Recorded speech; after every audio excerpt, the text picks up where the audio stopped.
Hello friend, मैं राधे स्वागत करता हूं आपके अपने YouTube channel new academy official में। उम्मीद करते हैं आप लोग अच्छे होंगे। तो मित्र, प्रीवियस वीडियो में हम लोगों ने बेहतरीन तरीके से सीखा था कि हिंदी भाषी राज्य कितने हैं। तो 9 हैं। 9 को दोस्त क्या है, उसमें आप 1 से 2 बार उसी को देखते रहिएगा। सुबह उठना, उस पन्ने को देख लेना, सुबह उठना उसको देख लेना, रटने का प्रयास नहीं करना, बस उसको आप देखते जाइएगा। वहां से देखना, आप क्या कोई भी एग्जाम की तैयारी करते होंगे तो वहां से एक क्वेश्चन जो है बनने का चांस रहता है। जैसे कि उसमें बहुत फैक्ट चीजें बताई गई हैं। तो आप अगर वो वीडियो नहीं देखे हैं तो उसको देखिए। आज हम लोग बढ़ेंगे भाषा के बारे में, हम लोगों ने वहां सीख गए थे। तो आज क्या है, उसी क्रम में बढ़ेंगे। क्या पॉइंट है, भाषा का विकास क्रम और भाषा का स्वरूप को देखेंगे। इसके बाद हम लोग कहाँ बढ़ेंगे, बोलियों की तरफ हम लोग आगे अग्रसित होंगे। तो आइए, भाषा का विकासकरण कैसे हुआ, मतलब भाषा का विकास मतलब क्या होता है। जैसे कि मान लीजिए, चलिए ये भाषा है, इसका विकास कैसे हुआ। ये भाषा है, तो भाषा जैसे होता नहीं कि हम कुछ, हमारा लैंग्वेज कुछ अलग है, आपका लैंग्वेज अलग है। कोई अर करके बोलता है, उस साइड में चले जाएंगे, पश्चिमी साइड के लोगों का भाषा अलग होती है, पूर्वी साइड के लोगों की जो होता है अलग होती है। बिहार में देखिए बिहारी होती है। तो इस तरीके से जैसे देश की हम बात करते हैं और उच्च लेवल की बात करते हैं, देश में बात करते हैं। जैसे अपने यहाँ फादर कहते हैं, इंग्लिश में फादर कहते हैं, और हिंदी में पिताजी कहते हैं, और जर्मनी में क्या कहते हैं, बॉर्डर कहते हैं। तो इस तरह फादर, बॉर्डर, पार्डर, ऐसे करते हैं। तो कुल मिला जुला करके देखिए ना कि थोड़ा अर के कुछ उसमें शब्दों का एर फेर हो रहा है, थोड़ा अंतर आ रहा है। अर का किसी में अंतर आता है, किसी में आ अंतर आता है। तो कुल मिला जुला के ये जो भाषा है, ये परिवार है। ये पूरा हमारे बुजुर्ग दादा, बाबा, परदादा, कोई ना कोई संयुक्त परिवार रहा होगा। तो ये भाषा हो गया, ये पूरा परिवार हो गया, परिवार हो गया। तो यही जो है, तब ये परिवार हो गया। तो आप समझ में आ गया कि कोई अर कर रहा है, कोई कर रहा है। तो यही तो भाषा परिवार है। तो अब इसमें भारत के लोग हैं, भारत, और इसमें यूरोप, पूरा यूरोप हो गया, प्लस यूरोपी। तो यहीं से निकल के आता है जो कहा जाता है हमारी हिंदी किस भाषा का शब्द है। तो भारोपी भाषा, मतलब हमारी हिंदी किस भाषा परिवार की है। तो क्या कहते हैं हम लोग, भारोपी भाषा परिवार की है। तो यही हो गया भारत प्लस यूरोपी, मतलब भारोपी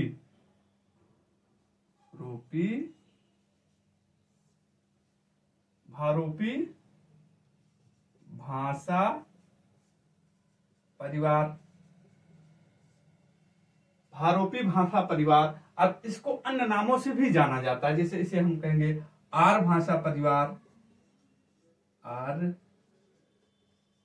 भाषा परिवार, या हिंदी, या भारत हिंदी परिवार, अन्य नामों से जाना जाता है।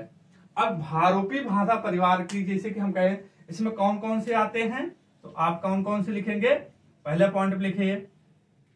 पहला आप हिंदी ही लिख लीजिए, पहला पॉइंट पर आप हिंदी लिख लीजिए, हिंदी लिख लीजिए। हिंदी के बाद क्या लिखेंगे, जो होगा कैटिल हो गया, कैल्टिक हो गया, ठीक। और इसके बाद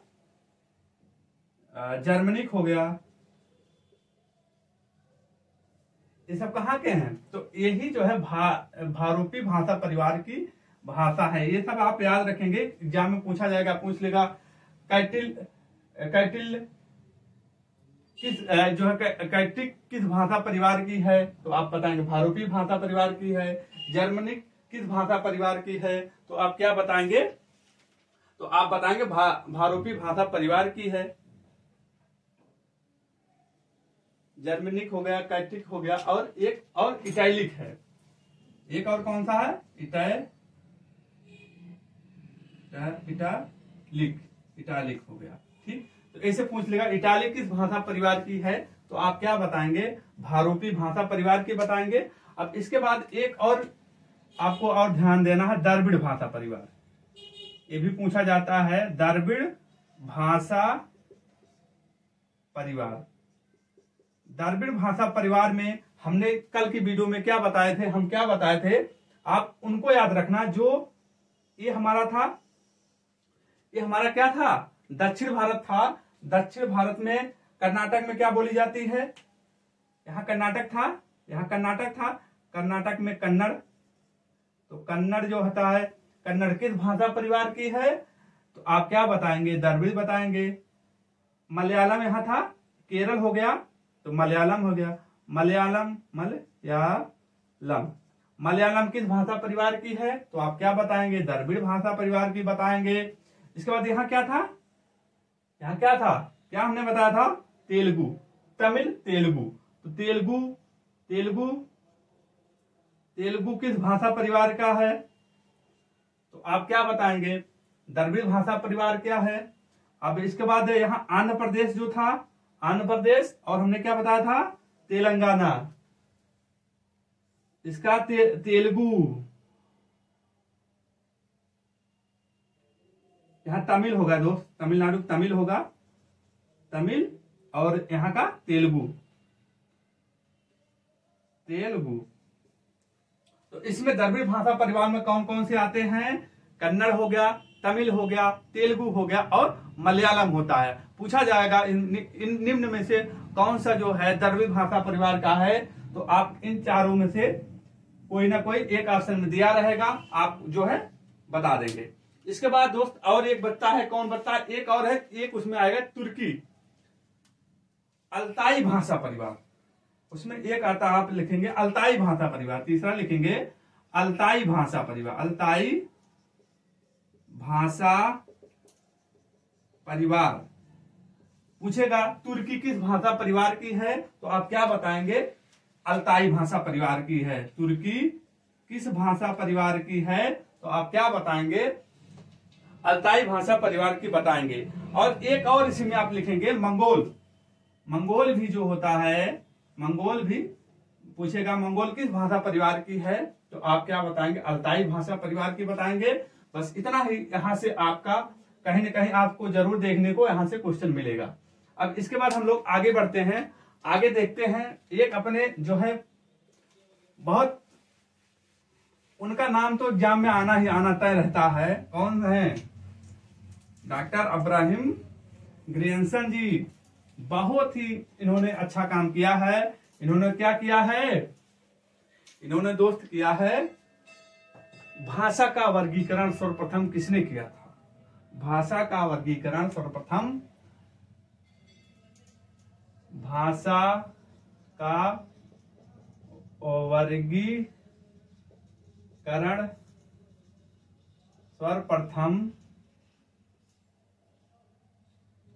प्रथम किसने किया, तो डॉक्टर ग्रियर्सन बताएंगे, ग्रियर्सन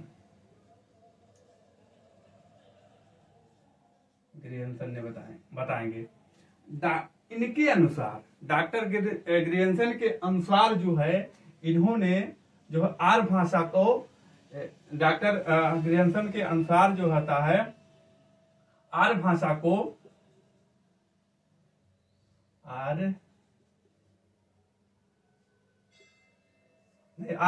भारोपी भाषा को तीन उसमें विभाजित किया है, एक प्राचीन, एक मध्य और एक जो है आधुनिक। तो डॉक्टर ग्रियर्सन के अनुसार जो इन्होंने किसमें कितने वर्गीकरण किया है, तीन प्रकार से वर्गीकरण किया है। तो भारतीय आर्य भाषा को, आर्य भाषा को इन्होंने, आर्य भाषा का वर्गीकरण तीन आधार पर इन्होंने किया है। इन्होंने लिख लेना आप, तीन आधार पर किया है। कौन कौन सा आधार है, तीन आधार कौन कौन सा है, पहला हो गया, दूसरा हो गया, तीसरा हो गया, ठीक। कौन कौन सा है, एक प्राचीन आर्य भाषा परिवार, आर्य भाषा परिवार, दूसरा जो होता मध्य हो जाएगा, तीसरा आपका अपना आधुनिक हो जाएगा। दूसरा मध्यकालीन आर्य भाषा परिवार, और तीसरा क्या हो जाएगा, आधुनिक, आधुनिक आर्य भाषा परिवार। ठीक, तो डॉक्टर गिब्सन के अनुसार पूछा जाता है भाषा का वर्गीकरण कितने प्रकार से किया गया है, तो आप क्या बताएंगे, 3 प्रकार से किया गया है। प्राचीन आर्य भाषा परिवार, मध्यकालीन आर्य भाषा परिवार, और देन लास्ट में क्या है आपका आधुनिक। ठीक, तो आप इसी तरीके से लिखेंगे आर्य भाषा, आप इस तरीके से मैप बनाइए, इस तरीके से बनाइए, आप चार्ट बनाइए, आप इस तरीके से आप चार्ट बनाएंगे जिस तरीके से बनाया जा रहा है। हो गया, ठीक, ऐसे बना लीजिए। अब यहां जो है आर्य भाषा परिवार, यहां लिखेंगे आर्य भाषा परिवार, यहां इसमें लिखेंगे आर्य भाषा परिवार, आर्य भाषा परिवार। पहला नंबर पे क्या है, आप लिखेंगे प्राचीन आर्य भाषा परिवार, प्राचीन आर्य भाषा परिवार। ठीक, प्राचीन आर्य भाषा परिवार, इसको एक ही करेंगे, प्राचीन आर्य भाषा परिवार हो जाएगा। ठीक, इसके बाद दूसरा नंबर मध्यकालीन आर्य भाषा परिवार। ठीक, और ये हो जाएगा। इसके बाद क्या लिखेंगे, तीसरा है आधुनिक आर्य भाषा परिवार। ठीक, अब प्राचीन आर्य भाषा परिवार में आपको क्या लिखना है, इसमें जो होता है एक पहला क्या लिखेंगे आप, इसको 2 भागों में बांटा गया है, एक प्राचीन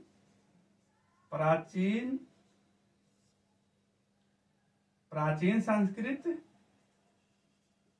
इसमें ऋग्वेद लिखा गया था, ऋग्वेद। ठीक, दूसरा लौकिक संस्कृत, लौकिक संस्कृत। ठीक, लौकिक संस्कृत, तो ये हो गया। अब इसमें इसको जो है देव आर्य भाषा के नाम से भी जाना जाता है, प्राचीन आर्य को देव भाषा आर्य के नाम से भी जाना जाता है। अब इसमें अब क्या बचा, और लिखना है सन। अब इसमें सन भी पूछा जाता है, तो आप क्या बताएंगे, इसका 1500 ईस्वी से, यहां लिखेंगे 1500 ईस्वी से 1000 ईस्वी के काल को क्या कहा जाता है, ऋग्वैदिक काल या प्राचीन काल कहा जाता है। लौकिक जो होता है 1000 ईस्वी से 500 ईस्वी के काल को क्या कहा जाता है, लौकिक संस्कृत कहा जाता है। ठीक, ये हो गया। अब इतना तो आपको याद होना चाहिए। इसमें जैसे कि इसमें क्या है, इसमें प्राचीन संस्कृत में साहित्य का प्रयोग होने लगा था थोड़ा थोड़ा, इसमें साहित्य का, इसमें छंदों का, ये जो है छंद, इसमें छंद होने लगा था, और इसमें जो है साहित्य का प्रयोग होने लगा था। ठीक, तो इतना हो गया, आपको इतना देखना है इसमें। तो इसके बाद अब पाली प्राकृतिक, अब इसके नीचे क्या हो जाएगा, पाली हो जाएगा, प्राकृतिक हो जाएगा। इसके बाद और क्या हो जाएगा अपना, यहां लिखे पाली हो जाएगा, प्राकृत हो जाएगा। इसी में अपभ्रंश आएगा, अपभ्रंश। इसी में जो होता है अवहट्ट हो जाएगा, अवहट्ट। ठीक, अब पाली में लिखिए, पाली में लिखिए आप क्या लिखेंगे, पहले तो सन लिख लीजिए, पाली हो जाएगा। पाली में बुद्ध का जो उपदेश दिए थे किस भाषा में दिया गया था, पाली भाषा में दिया गया था। आप यहां लिखेंगे बुद्ध का उपदेश, बुद्ध के उपदेश किस भाषा में दिए गए थे? तो पाली भाषा में दिए गए थे। प्राकृतिक भाषा में किसका था? भगवान महावीर स्वामी का, स्वामी जी का। ठीक, ये हो गया अवहट्ट काल। अब इसी में अवहट्ट काल देखते हैं हम लोग, अवहट्ट काल। तो इसमें देखते हैं अब हम लोग अवहट्ट 500 ईस्वी पूर्व से 1 ईस्वी। इसका काल क्या था? 500 ईस्वी से 1 ईस्वी। 500 ईस्वी से 1 ईस्वी। ठीक, ये हो गया। अब इसमें 1 ईस्वी से 1 ईस्वी से 1 ईस्वी से हो जाएगा 500 ईस्वी। ठीक, अब इसमें जो है, इसमें बुद्ध ने उपदेश दिया पाली भाषा में। ठीक, और इसमें किसका है? इसी में त्रिपिटक, यहाँ इसी में पाली में आता है त्रिपिटक, बहुत इंपॉर्टेंट है त्रिपिटक। ठीक, इसमें आएगा, पाली में ही आएगा। ठीक, इस बात को आप, इतना बात को ध्यान रखिएगा। ठीक दोस्त, इतना बात को ध्यान रखिएगा। इसमें महावीर को याद रखिएगा, उसमें इसको, उनको याद रखिएगा। अब आते हैं हम लोग, अब आते हैं इसमें आते हैं अवहट्ट काल। अवहट्ट काल जो होता है 500 ईस्वी से, अवहट्ट काल 500 ईस्वी से 1000 ईस्वी। और इसी में देखिए अभ्रंश होता है, अभ्रंश 500 ईस्वी से 1000 ईस्वी। और अवहट्ट को काल होता है 900 ईस्वी से 1100 ईस्वी। इसी में आप याद रखेंगे इसको, 500 से 1000 ईस्वी और 900 से, ये पूछा जाता है अवहट्ट काल का, ये 900 ईस्वी से 1100 ईस्वी तक के काल को क्या कहा जाता है? अभ्रंश काल कहा जाता है। ठीक, अब आते हैं हम लोग प्राचीन हिंदी। अब प्राचीन, मध्यकालीन और जो है अपना जो है इसमें आधुनिक हिंदी। लास्ट में अब हमको क्या देखना है? प्राचीन हिंदी, प्राचीन हिंदी, इसके बाद आधुनिक हिंदी, सॉरी मध्य हिंदी, मध्यकालीन, प्राचीन हिंदी, मध्यकालीन हिंदी, और इसके बाद क्या देखना? आधुनिक हिंदी, आधुनिक हिंदी। ठीक, अब देखिए प्राचीन हिंदी के काल कब से कब होता है? तो आप क्या लिखेंगे? 1100 से लेकर 1450 तक। इसका 1450 से 1850, और ये 1850 से अब तक के काल को क्या कहा जाता है? जो है अब तक के काल को क्या कहा जाता है? आधुनिक हिंदी। इसी में जो है पृथ्वीराज रासो, पूछा गया है क्वेश्चन, पृथ्वीराज रासो किसमें आएगा? आधुनिक आर्य भाषा परिवार में जो है कहा गया प्राचीन हिंदी। कितना ईस्वी जो है ईसा? तो 1100 से 1150। इसमें क्या है? पृथ्वीराज रासो। इतना आपको ध्यान में रखना है। सब इसी है, सब इसी है, आप ध्यान दीजिएगा। फिलहाल इसको दिक्कत नहीं है, बस इतना ही आपको ध्यान देना है। 1450 से 1850 के काल को क्या कहा जाता है? मध्यकालीन कहा जाता है। इसके बाद जो है 1450 से लेकर के अब तक को क्या कहा जाता है? आधुनिक हिंदी कहा जाता है। इतना पॉइंट आपको, उम्मीद करते हैं आप लोगों को तैयार हो जाएगा। ये पाली भाषा के व्याकरणाचार हैं, बहुत इंपॉर्टेंट क्वेश्चन है। पाली भाषा के व्याकरणाचार कच्चा लिख लीजिए। पाली भाषा के जो है एक व्याकरणाचार है सर्वप्रथम वाले, कौन है? कच्चायन है। इसको आप इसमें नोट डाउन कर लीजिएगा। ठीक, अब हम लोगों क्या हो गया? कंप्लीट हो गया भाषा का विकास क्रम। अब हम इसके बाद पढ़ते हैं भाषा का स्वरूप। भाषा का स्वरूप जो होता है, पिछली क्लास में हम लोगों ने देखा था कि भाषा भाषु धातु से बना है जिसमें आ प्रत्यय लगा है, और भाषा का जिसका अर्थ होता है कहना या जो होता है बोलना या व्यक्त करना। तो वही किसी माध्यम, भाषा वही है किसी माध्यम के द्वारा। भाषा एक, जैसे भाषा क्या है, भाषा एक साधन है, भाषा एक साधन है जिससे किसी अपने विचारों को एक दूसरे तक प्रकट करते हैं, उसे क्या कहा जाता है, उसे भाषा कहा जाता है। भाषा का हम लोग स्वरूप देखते हैं। अब भाषा का जो है तो उसे भाषा कहा जाता है, उतना पॉइंट आप पिछले वीडियो जो बोले उसको लिख लिए, भाषा कहा जाता है। अब भाषा ध्वनियों के माध्यम से प्रकट की जाती है। भाषा ध्वनियों के माध्यम से प्रकट की जाती है। ठीक, भाषा ध्वनियों के माध्यम से प्रकट की जाती है। ध्वनियों के कहे थे कितने भेद होते हैं, 2 भेद होते हैं। ध्वनियों के दो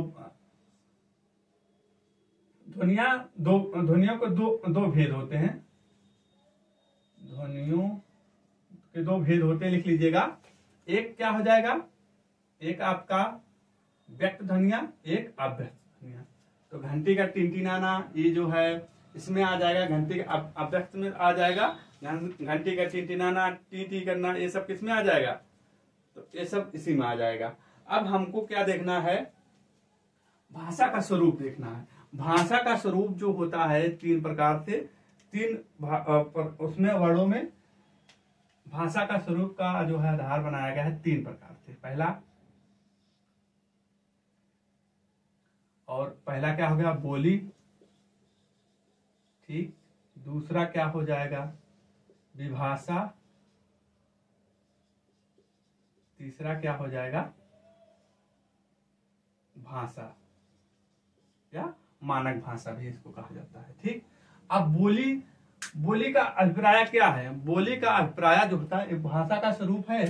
पूछा जा सकता है कितने उसमें भागों में विभाजित किया है, तो 3 बताएंगे। अब इसमें भाषा का स्वरूप बोली, पहला देखिए, पहला क्या है, बोली। बोली का मतलब क्या है, बोली का मतलब यह है स्थानीय भाषा से। बोली का अभिप्राय क्या है, स्थानीय क्षेत्रों से है, जहां साहित्य का विकास ना हुआ हो।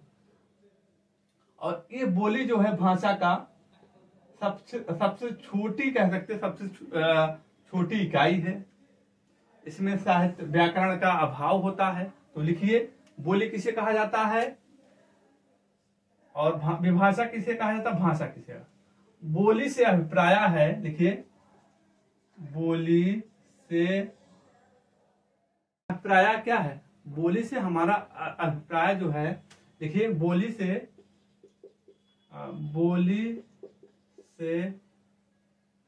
हमारा स्थानीय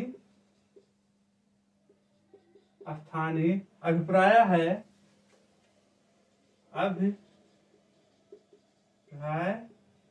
है, ठीक। बोली से क्या है, हमारा स्थानीय अभिप्राय है। स्थानीय अभिप्राय बोली है। स्थानीय अभिप्राय क्षेत्र कहें क्या है, बोली है।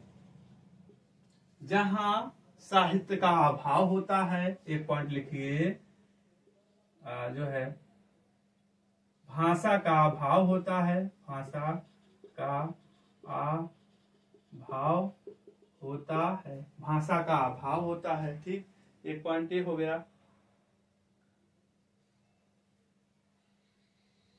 भाषा का अभाव होता है,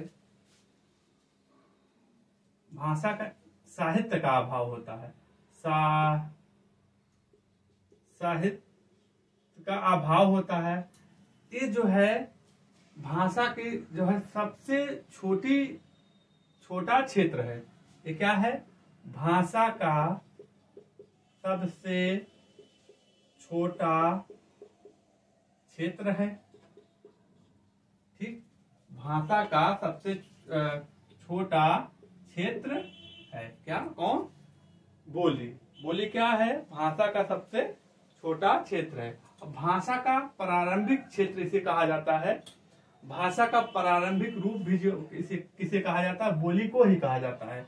पॉइंट लिख लीजिए, भाषा का प्रारंभिक क्षेत्र कौन सा है पूछा जाएगा तो आप क्या बताएंगे, बोली बताएंगे। अब विभाषा के पास आते हैं। विभाषा का क्षेत्र जो होता है बोली से बड़ा होता है, बोली से बड़ा होता है। विभाषा का क्षेत्र जो होता है बोली से बड़ा होता है। इसमें साहित्य की रचना होने लगती है। मतलब इसमें क्या है, साहित्य का अभाव होता है, साहित्य का अभाव होता है। इसमें साहित्यिक होने लगता है, इसमें साहित्यिक काम होने लगता है। इसमें क्या लिखेंगे, साहित्य रचनाएं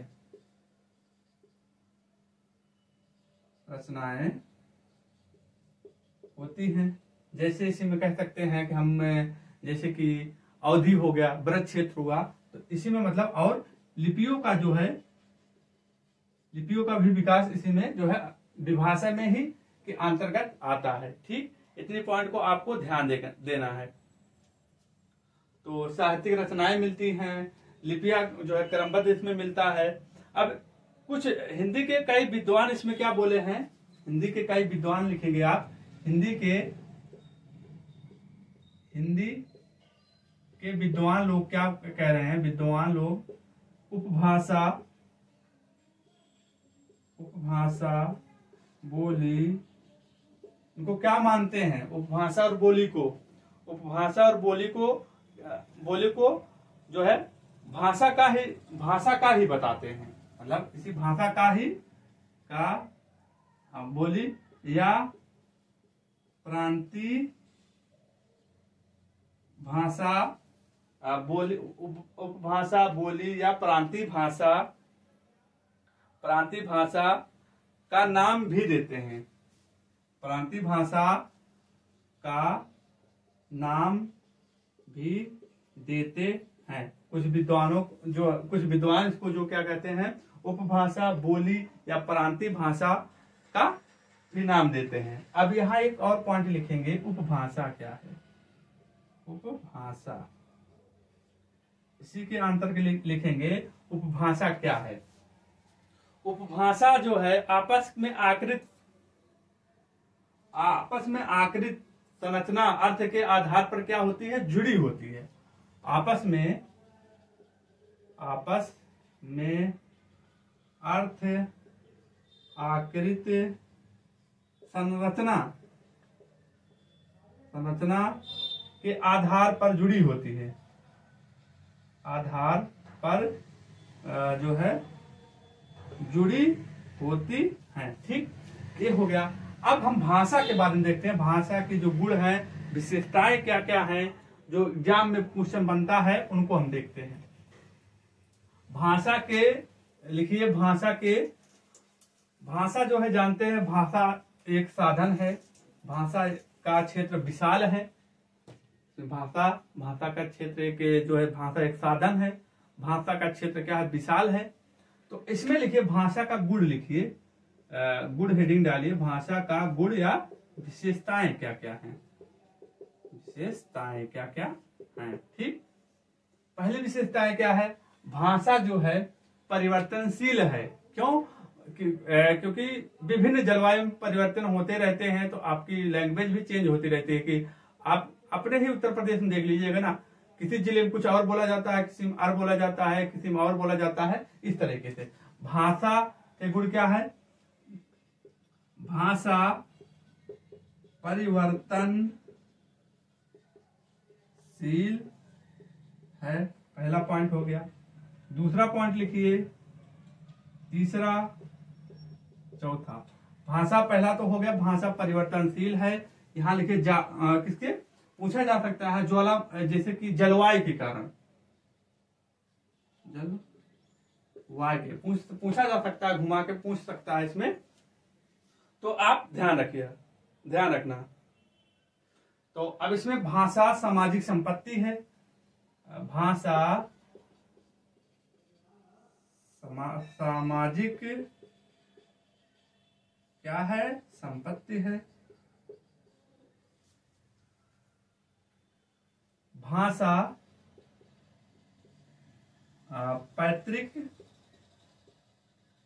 पैतृक संपत्ति नहीं है।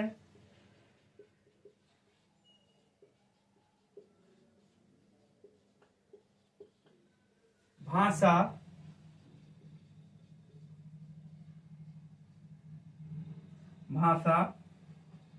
व्यक्तिगत संपत्ति नहीं है।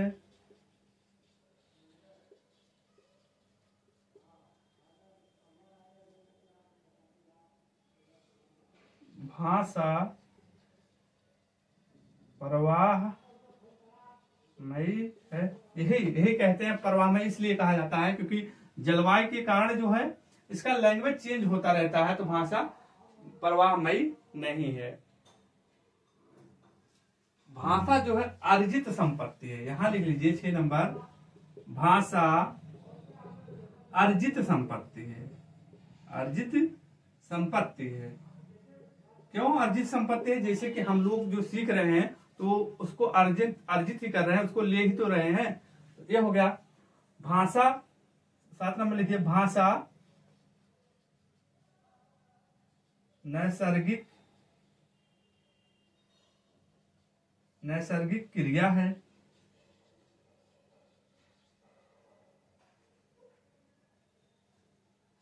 भाषा नैसर्गिक क्रिया है। ठीक, तो कितना पॉइंट हो गया? 7 पॉइंट आपको ध्यान में देना है। 2-3 पॉइंट और बचे हुए हैं, जैसे कि भाषा का आरंभ जो होता है वाक्य से हुआ। आप यहां लिखिए, भाषा का आरंभ जो है, भाषा का आरंभ जो है, आरंभ किससे हुआ है? वाक्य से हुआ है। पॉइंट और लिखिए, पहले ये हो गया, भाषा का आरंभ किससे हुआ है? वाक्य से हुआ है। भाषा संयोग से वियोगात्मक की ओर बढ़ती है। इसके बाद क्या लिखेंगे? भाषा संयोग से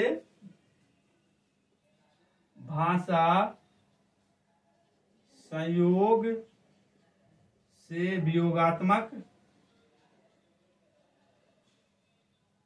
वियोगावस्था की ओर बढ़ती है। क्या पॉइंट है? इंपॉर्टेंट पॉइंट है। भाषा संयोग से वियोगावस्था की ओर बढ़ती है। भाषा प्रवाह, एक पॉइंट और लिखिएगा, भाषा का प्रवाह कठिन से सरलता की ओर होता है। भाषा का प्रवाह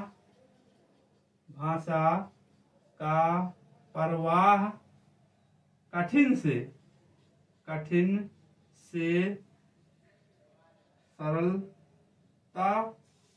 सरलता की ओर होता है। तो भाषा का प्रवाह कठिन से सरलतम की ओर होता है। भाषा नैसर्गिक क्रिया है। भाषा का प्रवाह जो होता है, तो इतना पॉइंट आपको ध्यान देना। भाषा देखिए, भाषा परिवर्तनशील है। भाषा एक अर्जित जो है, उसको अर्जित किया जा सकता है। भाषा पैतृक संपत्ति नहीं है। भाषा व्यक्तिगत संपत्ति नहीं है, भाषा जो है अर्जित संपत्ति है। भाषा अर्जित संपत्ति है। ठीक, तो भाषा क्या है? प्रवाहमयी है। भाषा जो है कठिन से सरलता की ओर बढ़ती है। भाषा संयोग से वियोगावस्था की ओर बढ़ती है। ठीक, ये सब पॉइंट जो है आपको ध्यान देना है इसमें। ठीक, तो ये रहा।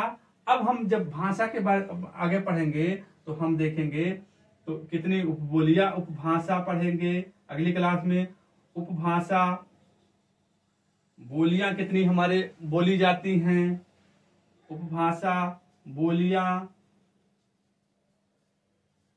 और अपभ्रंश, इनका जो अपभ्रंश है किससे उत्पन्न हुए हैं, इनको जो है अगली क्लास में हम लोग कवर करेंगे। ठीक, तो आज का वीडियो यहीं तक रखते हैं। तब तक के लिए अपना ख्याल रखना, अपने माता पिता का ख्याल रखना। जय हिंद, जय भारत, वंदे मातरम।